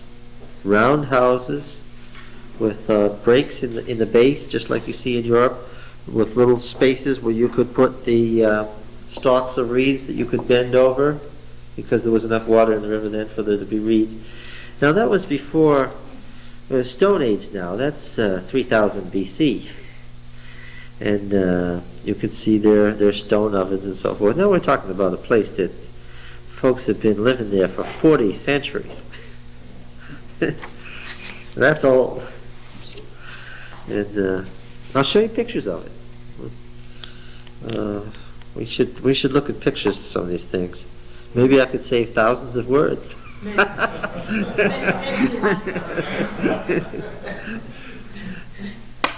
All right. January 11th, huh? Yeah, January 11th. We'll do some pictures. There'll be a way of easing back into this. Verse 50. And Yahweh said to Moses in the plains of Moab by the Jordan at Jericho, say to the people of Israel, when you pass over the Jordan, you almost get the impression he's not dead yet.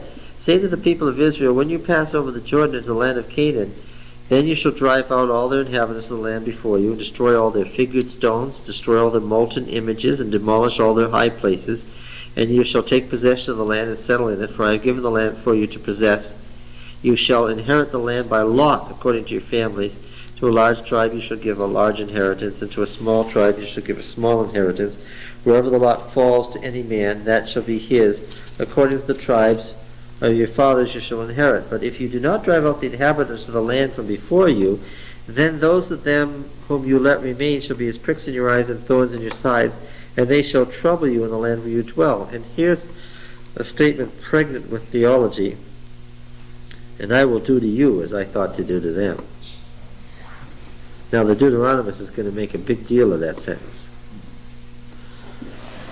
All right. Because what is it saying that he's doing to them? Verse 52. What is it that is going to happen to them? They are not annihilated in this passage. What are they? They're driven out. And if Israel doesn't drive them out, then what? Then God will drive them out, which is a prediction of an exile. And and he's also going to break up the idols, you know, and in order to set up his image within the people, he has to, because the molten images are demolished and all the high places and destroying all the pagan worship. Yes, otherwise they will become the pagans who are the successor pagans. And this is a forewarning of where Deuteronomy is going to go. Right? There came to be an exile, right? And they had to explain how there was an exile if there was an unconditional covenant with Abraham. Do you get it? God promised Abraham the land. And he didn't promise Abraham the land if your children are obedient. Right? He just said what? I'm going to give you the land. Then how do you explain an exile if there was an unconditional promise to Abraham? That's what the Deuteronomists had to deal with. Okay? And here he begins to find his source right here. All right, now, 34, the boundaries. Command the people of Israel, say that when you enter the land of Canaan,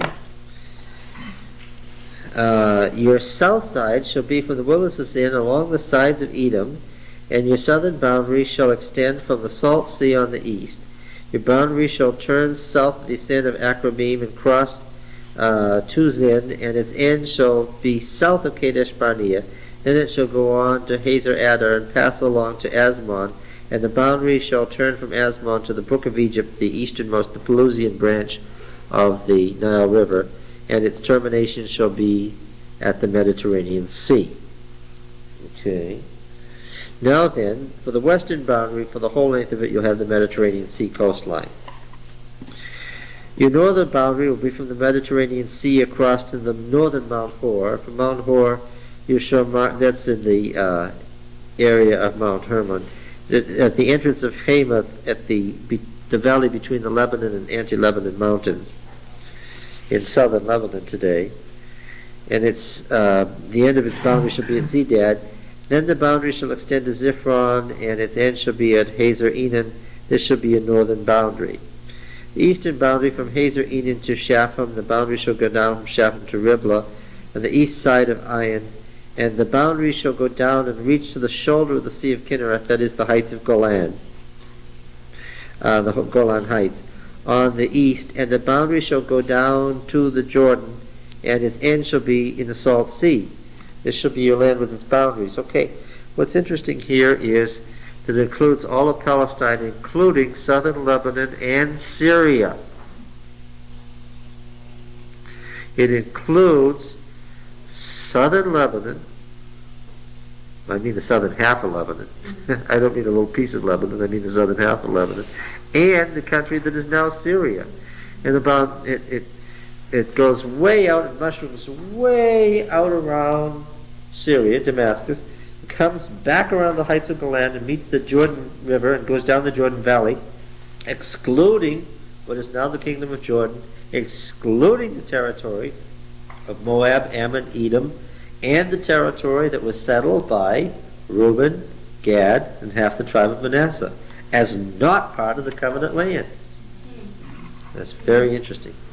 It is also why every time the Prime Minister of Israel says Greater Judea and Samaria, it sets off chaos in the Middle East. Why?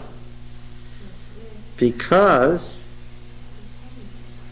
the Egyptians aren't dumb. They see that includes all the northern Sinai Peninsula, all of Gaza, to the Nile. The Syrians aren't dumb. They see that includes what? Half of Lebanon and all of Syria.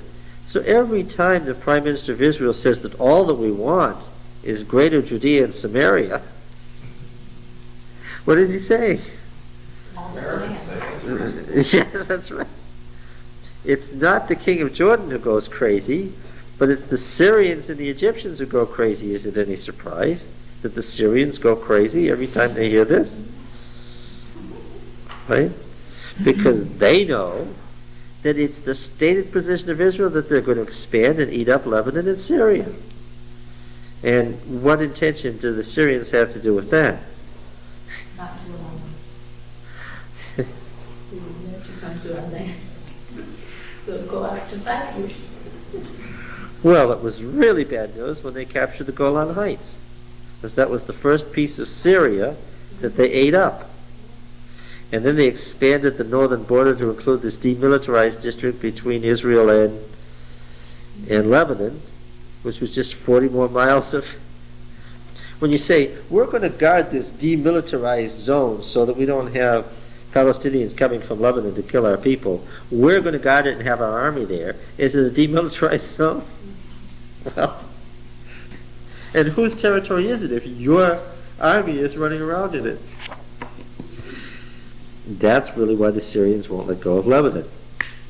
Because they're afraid if they let go of Lebanon, Lebanon with all its interior problems will break apart and what?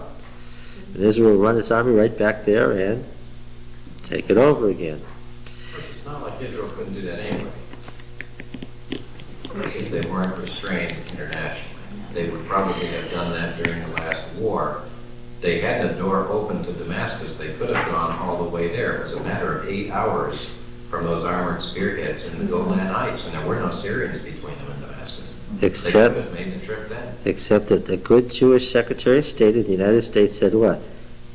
You do this and what? You do this and... Yeah. See how well you get along without ever seeing another American dollar or another American piece of military equipment. Yes, so now look, this happens to be the empire of David and Solomon. It also happens to match, inch by inch, the Egyptian province of Canaan at the time of the Exodus. This was the Egyptian province of Canaan, line by line. We know because of the Anastasis Papyri 1 and 3 and various things that Ramses II wrote on his temple walls exactly what the line of his boundaries were. To the inch. And guess what? This is the same line. So, what were they saying? The Egyptian province of Canaan is what? Yeah. Well, that's what we're taking over. Everything from Syria to the Nile. So actually, they're saying we are going back home because this is ours before we were put into captivity. Yeah, but the ancestors had just been wanderers there, Hebrews there, and they were saying what? We're not going to be wanderers there, what? Yes, that's right. All right. Wouldn't David and Solomon's kingdom have covered the Reuben and Gad and half the tribe of Judah? No, because the Ammonites and Moabites, the Moabites moved north, but there was still the Ammonites all the way up, had reconquered. Remember the Ammonite king? He had put out the eyes of all the people, and then David sent him ambassadors to say in a nice way, don't do that again. And he cut all their clothes off so their genitals would be exposed, and David said, okay, that's what I wanted to know. And then he went over and he killed the king of Ammon. And what did he do? It says that the crown of Ammon was placed on David's head, and he ruled Ammon as its king. It was still a separate country. It also says he wore the crown of the king of Moab. He ruled those as separate countries as part of his empire. So what happened to all the Reubenites and Gadites? They were reduced to about 2 cities by that time. Jazer and one other.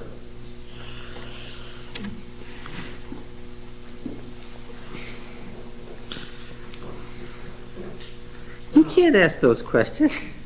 Yeah, We're not there yet. but But Saul's capital was over Israel. no, Saul's son's capital after Saul was killed. And that was only just temporary because those people happened to hate the Philistines too. All right. Now you're doing it. Let's see. Yahweh said to Moses, 34:16.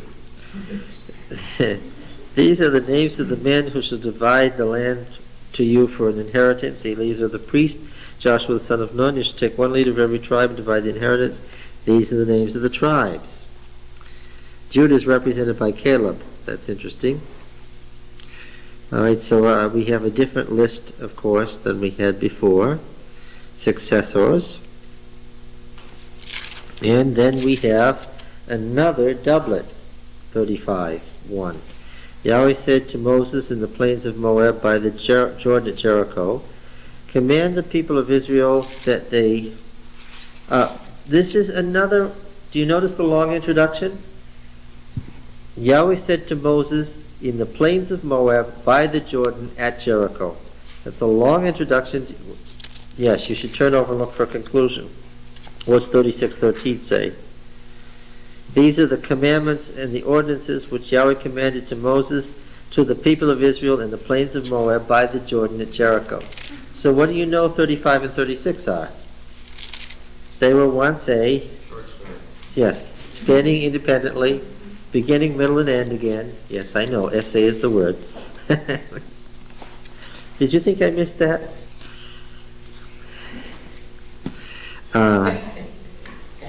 What? Yes, you did.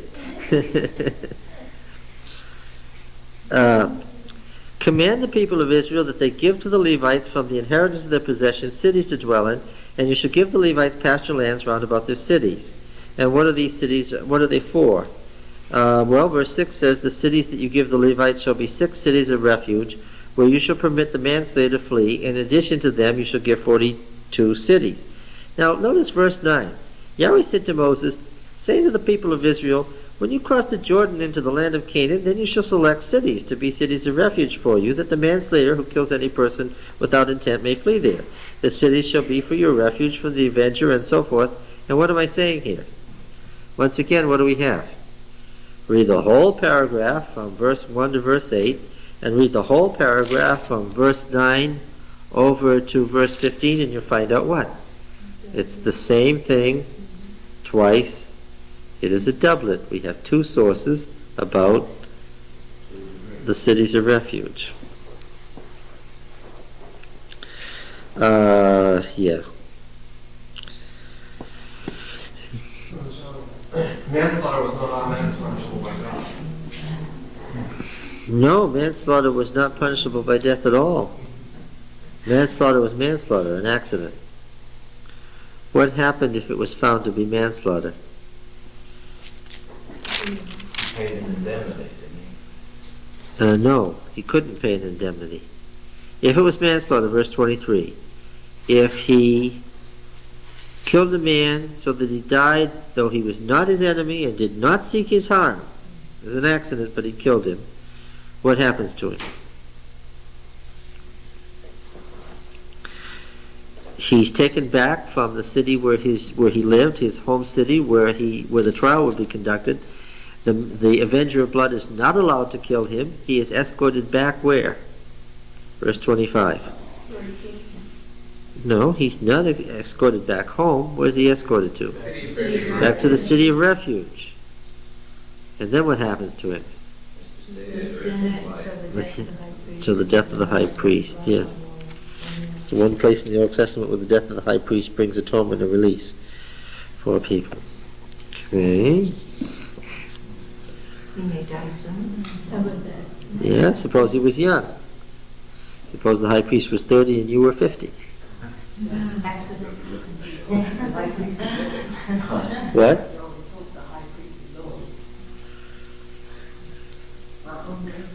Older. Well, he would be older. Why?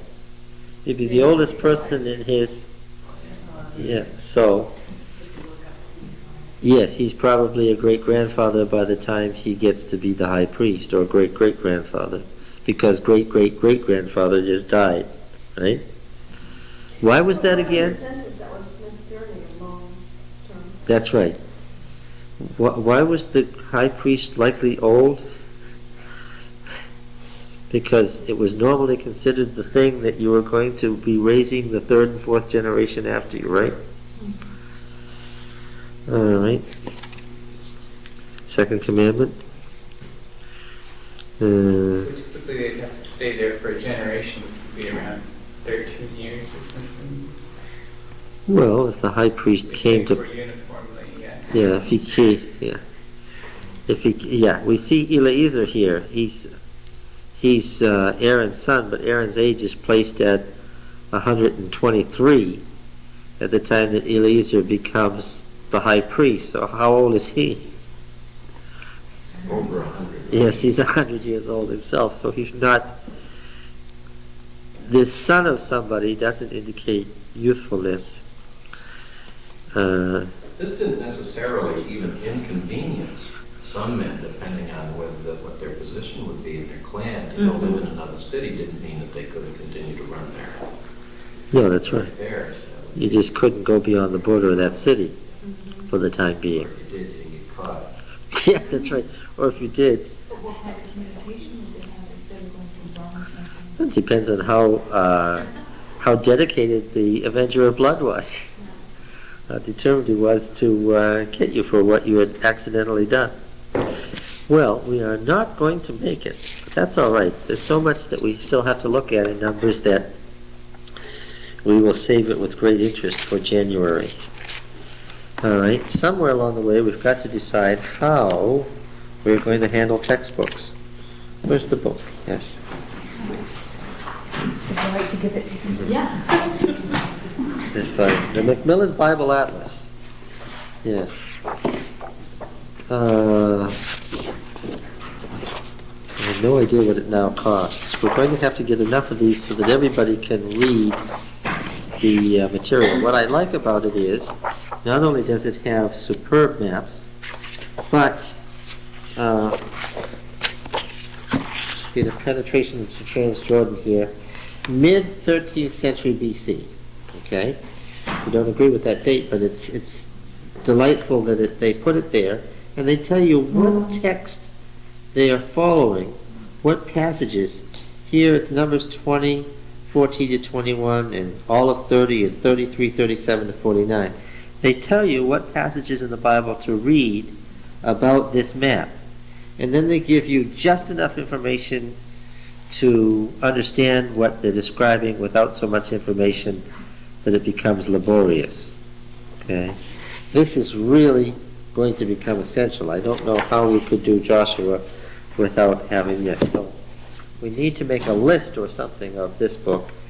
I want to make sure we have enough Land of the Bible to go around, and enough Bright's History of Israel to go around too. All right, well.